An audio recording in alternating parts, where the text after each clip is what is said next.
Bonjour chers amis, je suis Fausta Tissonvou pour ceux qui sont nouveaux sur la chaîne. C'est un plaisir de revenir avec ce thème si important après plusieurs mois de silence. Nous allons parler de l'incrédulité.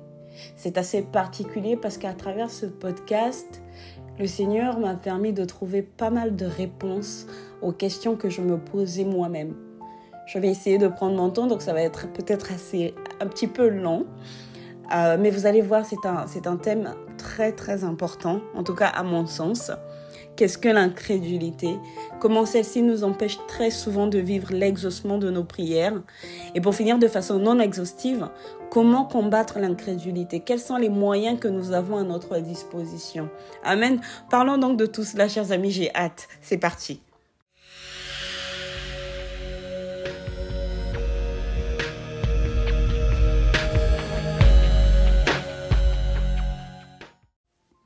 Il m'est arrivé quelquefois de prier sans voir les choses bouger. Et je me suis demandé de plus en plus pourquoi. La parole de Dieu est claire pourtant. Elle nous dit « Demandez et vous recevrez » Matthieu 7,7.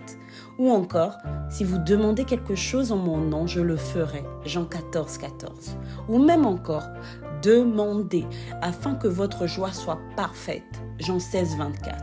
Amen. Jésus lui-même nous apprend à tout demander aisément à notre Père Céleste en son nom et il promet de le faire. Mais alors, pourquoi l'exaucement est souvent inaccessible? La parole de Dieu nous dit encore dans Éphésiens 1 par exemple que nous avons été bénis de toutes sortes de bénédictions spirituelles avant la fondation du monde. Alors c'est encore plus troublant, n'est-ce pas? C'est comme ne pas saisir ce qui est déjà donné. Alors pourquoi nous n'obtenons pas toujours? Jacques, dans sa lettre au chapitre 4, verset 3, nous dit que c'est parce que nous demandons mal que nous n'obtenons pas. Vous demandez et vous ne recevez pas parce que vous demandez mal, dans le but de satisfaire vos passions. Amen. Comprenons donc que si le but est notre propre gloire, quand nous nous approchons de Dieu, il nous résiste. Ok. Paul, dans sa lettre aux Romains, chapitre 1, verset 21, vient pointer l'ingratitude comme autre piste. Puisqu'ayant connu Dieu, ils ne l'ont point glorifié comme Dieu et ne lui ont pas rendu grâce, mais ils se sont égarés dans leurs pensées et leur cœur sans intelligence a été plongé dans les ténèbres. Retenons donc à juste titre que Dieu aime le cœur reconnaissant, ce cœur qui l'élève et l'adore, ce cœur qui se souvient de ce qu'il a déjà fait. Amen. La parole de Dieu vient compléter progressivement la liste en nous rappelant que suivre le Christ, c'est naître de nouveau. C'est renoncer à notre ancien nous, à notre ancienne manière de vivre. Un appel au renouvellement du cœur. Je tiens à préciser que cela ne peut se vivre qu'avec l'aide du Saint-Esprit. C'est une parenthèse, mais elle est très importante, cette parenthèse. Si nous prenons Matthieu 9, verset 17, nous pouvons lire « On ne met pas non plus du vin nouveau dans de vieilles outres. Autrement, les outres se rompent, le vin se répand et les outres sont perdues. Mais on met le vin nouveau dans des outres neuves et le vin et les outres se conservent. » Amen. Nous découvrons Dieu à travers sa parole, mais pour la vivre, pour vivre cette parole, pour vivre ses promesses, pour vivre cet héritage, il faut donc prendre conscience de ce renoncement, de ce brisement qui est nécessaire, cette restauration que nous devons traverser. Amen. Il y a donc plusieurs raisons qui peuvent nous empêcher d'avancer dans notre marche avec le Seigneur. Ce qui est important, je pense, c'est de demander ce cœur humble et disposé à se laisser éclairer. Quand nous demandons au Saint-Esprit, il est vérité. Il nous montre, il met de la lumière dans nos actes, dans nos propos, dans notre entourage, dans nos rites, dans nos traditions. Il y a des choses, des fois, qui sont tellement ancrées en nous que nous n'imaginons pas nous en séparer ou pouvoir nous en séparer. Or, des fois, ces choses, ces agissements, ces comportements peuvent devenir des barrières dans notre marche avec le Seigneur. Marcher avec le Seigneur doit nous appeler à ce renouvellement continu, renouvellement dans notre manière d'être, de réfléchir, d'agir. Le Seigneur va venir éclairer nos petits mensonges et tout ce qui ne va pas, tout ce qui n'est pas fruit de l'esprit. Renoncer à l'occultisme, clairement, les signes de la main, les jeux qui prédisent l'avenir, les choris, l'astrologie et que sais-je.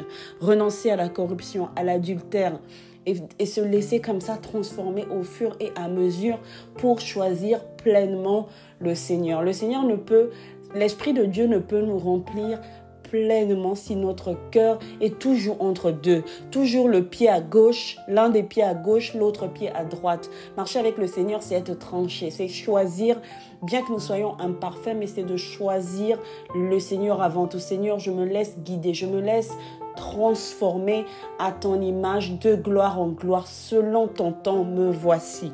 Amen.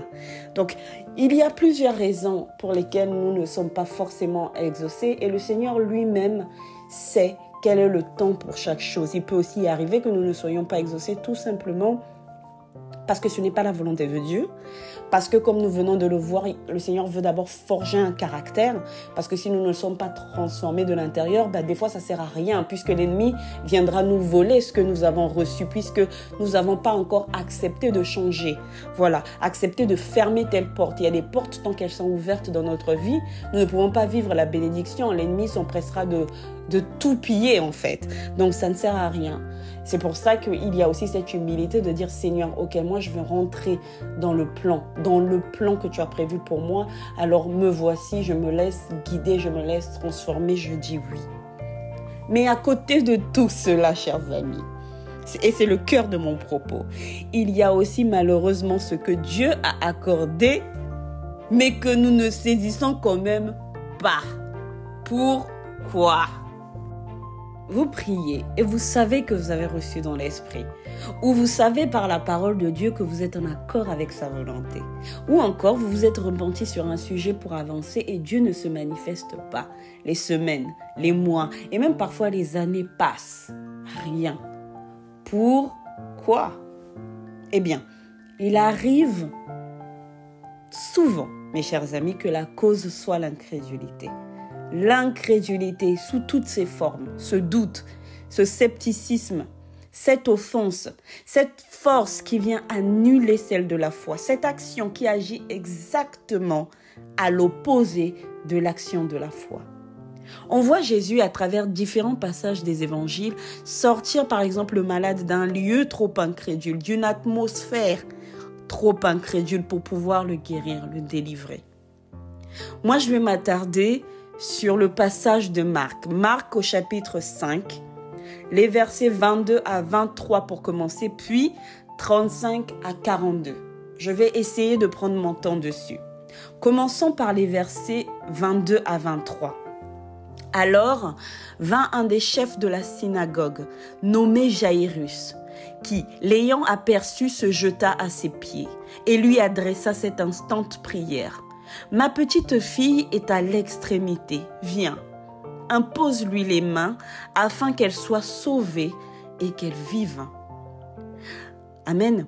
Puis nous allons au verset 35, toujours le chapitre 5. Je continue avec le verset 35 maintenant.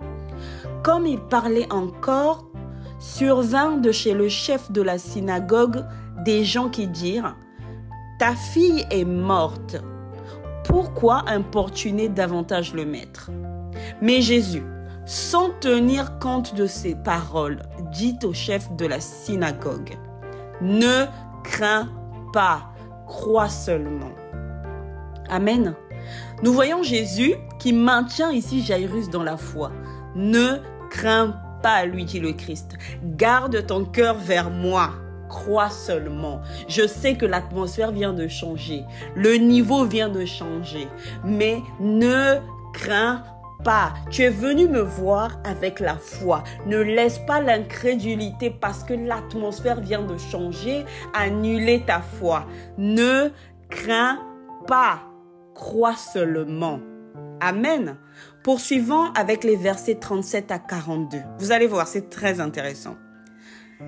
Verset 37. Et il ne permit à personne de l'accompagner si ce n'est à Pierre, à Jacques et à Jean, frères de Jacques. Pourquoi Jésus ne permet à personne d'autre que ses apôtres les plus proches de l'accompagner? Jusque-là, il avait tous ses apôtres en fait, ils étaient en train d'avancer. Ce qu'il faut savoir, c'est qu'on commence avec les versets 22-23, Jairus vient voir le Christ, puis après il y a un autre passage qui interrompt le Christ, la femme au sang coulant, et donc pendant ce laps de temps, la fille de Jairus est morte. Mais à ce moment-là, Jésus fait maintenant une sélection. Pourquoi? Eh bien, c'est parce que seule une infime part de notre entourage, les amis, va croire avec nous que l'impossible est possible pour Dieu. Là, le niveau a changé. Donc, même parmi les apôtres, Jésus sélectionne. Beaucoup dans notre propre entourage vont chercher à nous raisonner, à nous inciter, à cesser d'importuner le maître. Cesse d'importuner le maître, elle est déjà morte. Alors Jésus nous montre que pour les choses impossibles, eh bien, il faut savoir s'entourer. Amen. Poursuivons donc avec le verset 38. Ils arrivèrent à la maison du chef de la synagogue où Jésus vit une foule bruyante et des gens qui pleuraient et poussaient de grands cris.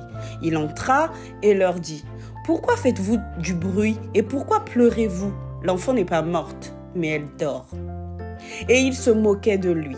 Alors, ayant fait sortir tout le monde, il prit avec lui le père, la mère de l'enfant et ceux qui l'avaient accompagné. Et il entra là où était l'enfant. Là encore, chers amis, Jésus fait sortir tout le monde, tous ceux qui se moquaient, et il garde père, mère, apôtres les plus proches. Le Christ éloigne ici l'atmosphère incrédule pour s'entourer de ceux qui croient au plus profond d'eux, ceux qui, malgré ce qu'ils ont entendu, malgré ce qu'ils voient, ont choisi de marcher par la foi. Amen. Reprenons notre lecture au verset 41. Il la saisit par la main et lui dit « Talita Kumi », ce qui signifie « Jeune fille, lève-toi, je te le dis ». Aussitôt la jeune fille se leva et se mit à marcher, car elle avait 12 ans. Et ils furent dans un grand étonnement. Amen. C'est intéressant de voir comment Jésus lui-même ne pouvait pas accomplir des miracles dans une atmosphère incrédule, une atmosphère qui annule la foi. Dans Marc 6, les versets 5 à 6, la parole de Dieu nous dit que Jésus ne put faire des miracles dans sa patrie à cause de leur incrédulité. L'incrédulité, c'est la barrière qui nous empêche de nous approcher du trône de la grâce avec foi et assurance. Il ne s'agit pas de ne pas avoir la foi, mais plutôt de venir étouffer la foi et l'empêcher de manifester son fruit, comme si on venait l'annuler. Amen. J'ai rencontré l'année dernière à une soirée de prière une femme dont le fils était très malade, une maladie génétique. Pendant la soirée, le prêtre nous incite à dire bonjour à notre voisin ou voisine, à demander son prénom ainsi que l'intention qu'il ou qu'elle a dans son cœur, afin que nous portions cette intention à sa place et vice-versa. Ma voisine me demande de prier pour son fils. Alors naturellement, je lui dis, nous demandons donc la guérison de ton fils. C'est alors qu'elle me répondit, oh, je n'y crois plus vraiment. Je demande juste la force pour lui et pour moi afin de tenir. Quoi? Ça, c'est ce que je me suis dit. Tu veux que je m'approche du Très-Haut en ne croyant pas en la guérison de ton fils? Cette mère manifestait inconsciemment l'atmosphère incrédule qui combattait la guérison de son fils. Alors, comme ce père dans Marc, chapitre 9, verset 24, je me suis écrié au plus profond de mon cœur, « Pitié Seigneur, viens toi-même au secours de son incrédulité et manifeste ta gloire dans la vie de son fils. Manifeste ta volonté. Amen. » Quand nous prions, beaucoup de paroles sortent de nos bouches. Nous pouvons même jeûner plusieurs semaines, plusieurs mois, peu importe. Mais le plus important, c'est ce qu'il y a dans le cœur en premier. La puissance de l'exaucement est là. Amen. Quel est ce cœur qui s'avance vers le Père? Quelles sont les pensées qui émanent de notre cœur? Amen. Peu importe ce que nous demandons au Seigneur en priant, il y a au moins 2 aspects très importants que nous devons garder en tête. Le premier aspect, c'est que nous pouvons tout demander à Dieu, absolument tout. Toutefois, notre demande n'enlèvera jamais à Dieu sa souveraineté. N'oublions pas que Dieu n'est pas sujet aux émotions comme l'être humain. Il ne nous donnera pas ce qui est mauvais pour nous, même si nous pleurons. Il voit ce que nous ne voyons pas. Il sait ce que nous ne savons pas. Et sa pensée est au-dessus de la nôtre, comme nous le dit Ésaïe 55, 8 à 9. Amen. Que je m'approche du Père, du Seigneur, du Maître, du Berger. Sa volonté est toujours au-dessus de ma volonté. C'est pourquoi Jésus nous aide au final. Il nous dit, demandez, c'est vrai. Mais en fait, dans Jean 1, 5, versets 14 à 15, il nous dit, nous avons auprès de lui cette assurance que si nous demandons quelque chose selon sa volonté, il nous écoute. Et si nous savons qu'il nous écoute, nous savons que nous possédons la chose que nous lui avons demandée. Amen. Et c'est bien ce que nous récitons dans le Notre Père, n'est-ce pas? Que ta volonté soit faite. Le cœur qui demande à Dieu d'imprimer sa volonté en lui se voit transformé et finit par prier selon la volonté même de Dieu. Amen. Le deuxième aspect est celui de la foi, couplé à l'assurance, comme déjà évoqué. L'assurance en Dieu nous permet de rester stable. Il m'est arrivé de prier pour la guérison de quelqu'un et la situation s'est empirée au début, pendant plusieurs semaines. Ce que nous voyons, ce que nous entendons vient combattre notre foi pour l'annuler, pour refermer le ciel. C'est pourquoi la parole de Dieu nous demande, chers amis, de marcher par la foi et non pas par la vue. Même si au premier abord, ce que tu vois va à l'inverse de ce que tu sais, rappelle-toi de ce que tu sais d'abord. Et reste accroché à ça, reste accroché à la parole de Dieu, reste accroché à ce que l'Esprit Saint met dans ton cœur. Les disciples partent en mission, chassent les démons, vivent la multiplication des pains. Dans Marc 8, Pierre déclare même que Jésus est le Messie. Alors on ne peut pas dire que les apôtres et les disciples de Jésus ne croient pas. Ils ont la foi, ils ont même pour certains été témoins de la transfiguration du Christ. Et pourtant, nous observons dans Marc 9, les versets 17 à 29, que les disciples de Jésus n'ont pas pu guérir un malade parce qu'ils ont été rattrapés par l'incrédulité. Parce que face à quelqu'un d'épileptique, face à plein de manifestations extérieures auxquelles ils n'étaient pas habitués, ils ont été pris de court et ont commencé à douter. C'est ça l'incrédulité. Prenons Marc 9, du coup, versets 17 à 29. Un homme de la foule lui répondit, « Maître, je t'ai emmené mon fils qui a un esprit muet. Partout où l'esprit s'empare de lui, il le jette par terre. L'enfant écume, grince des dents et devient tout raide. J'ai prié tes disciples de chasser l'esprit et ils n'ont pas pu. Génération incrédule, leur dit Jésus, jusqu'à quand serai-je avec vous? Jusqu'à quand devrais-je vous supporter? Amenez-le-moi. On le lui emmena. Dès que l'enfant vit Jésus, l'esprit l'agita avec violence.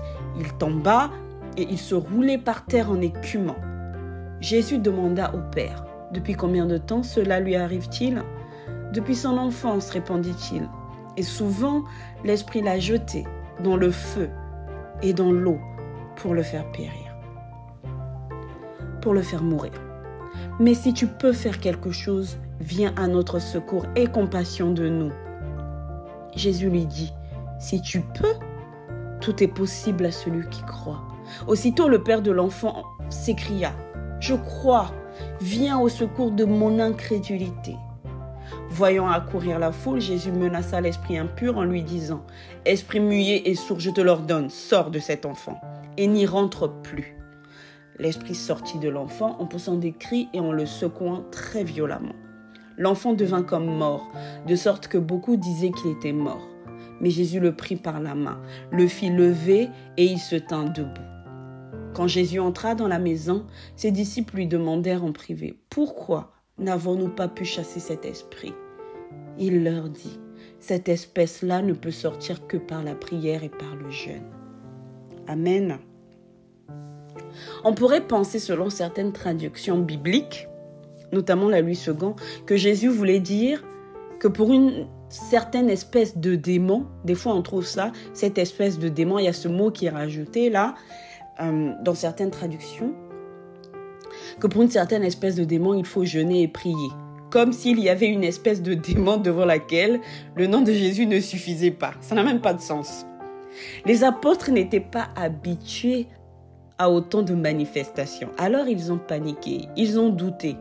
Mais pourtant, ils avaient la foi. Cette foi qui s'est vue annulée par l'incrédulité, par ce doute, par ce scepticisme, cette panique en fait qui est née. Le jeûne qui est pointé ici, le jeûne et la prière consiste à nous apprendre à dominer les réactions de notre chair, à garder le dessus face à cette chair qui hurle quand on ne mange pas, quand on ne dort pas, quand on n'assouvit pas ses désirs, quand elle est dérangée, etc. Le jeûne, les nuits d'adoration et de prière nous apprennent à dominer nos sens et donc à emmener notre esprit au-dessus des réactions de la chair. C'est à mon sens le cœur du message ici. Amen. Le cœur incrédule a peur, il craint, il panique, il doute, il vacille, il perd le dessus. Nous devons donc combattre cette incrédulité, n'est-ce pas? Mais comment?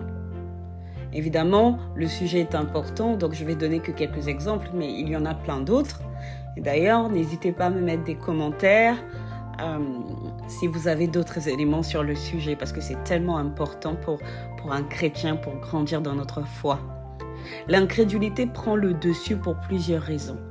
Parce que nous ne connaissons pas Dieu personnellement, ni sa nature, ce qui nous emmène à douter même parfois pour des choses déjà acquises.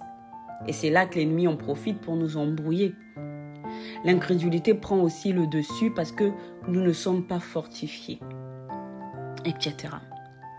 L'une des façons de grandir pour combattre l'incrédulité, c'est de commencer à méditer la parole de Dieu. Si nous n'apprenons pas à connaître la nature de Dieu, comment grandir en assurance? Face à la maladie et plein de tribulations, le temps que les choses prennent pour changer n'a pas d'importance quand on connaît la nature et la volonté de Dieu. Amen. Le Christ nous donne de guérir les malades. Marc 16, 18. Il s'est chargé de nos maladies.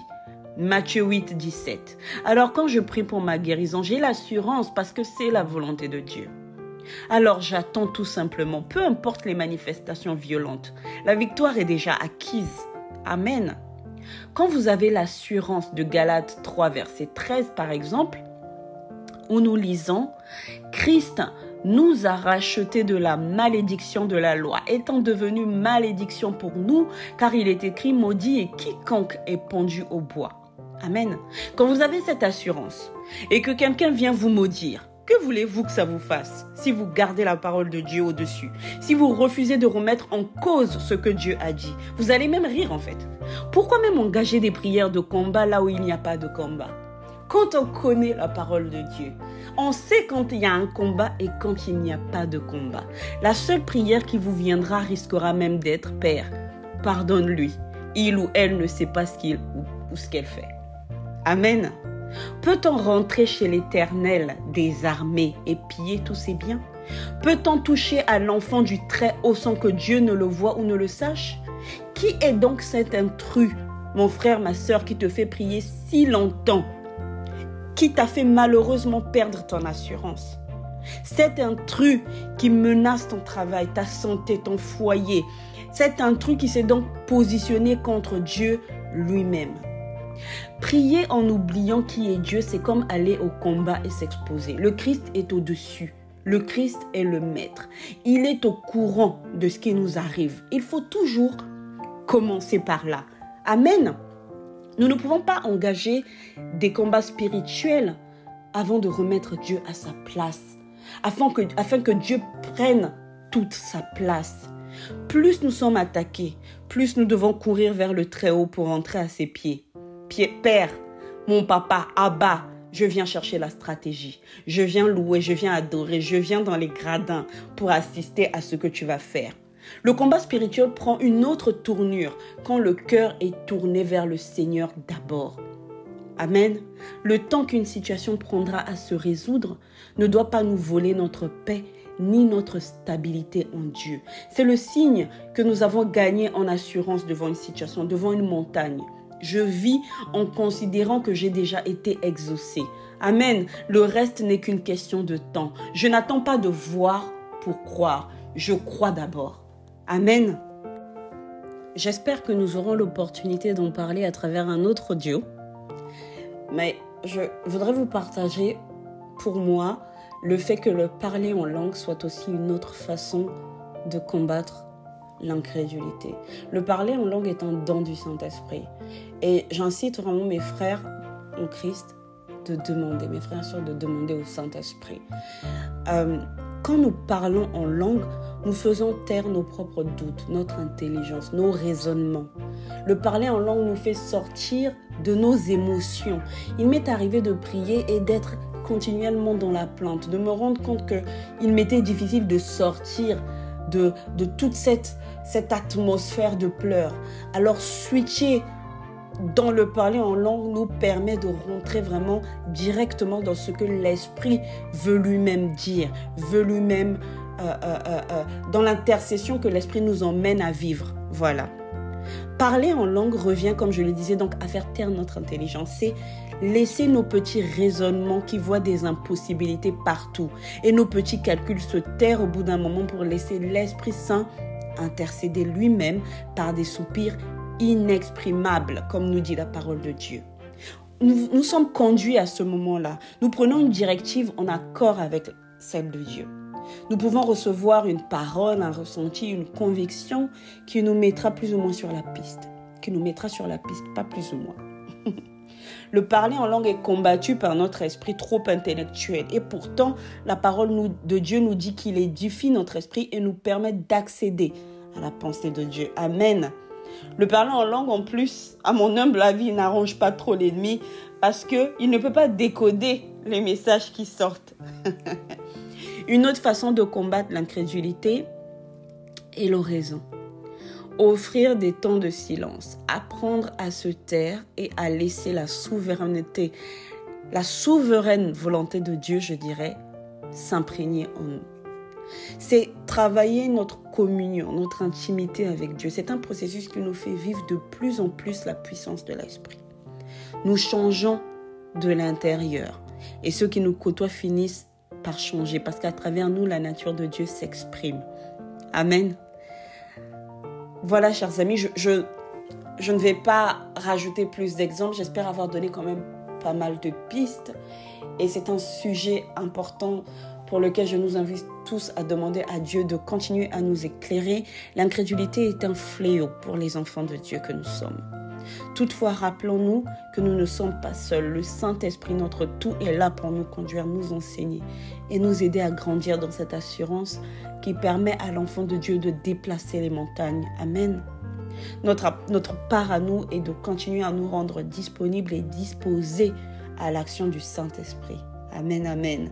Merci, chers amis, d'avoir écouté cet audio jusqu'au bout, qui est assez long. Likez, partagez et surtout commentez pour me donner votre ressenti. Je vous dis à bientôt si Dieu le veut. Je ne sais pas encore quand. Soyez bénis en Jésus-Christ. Amen, amen. Ciao, ciao.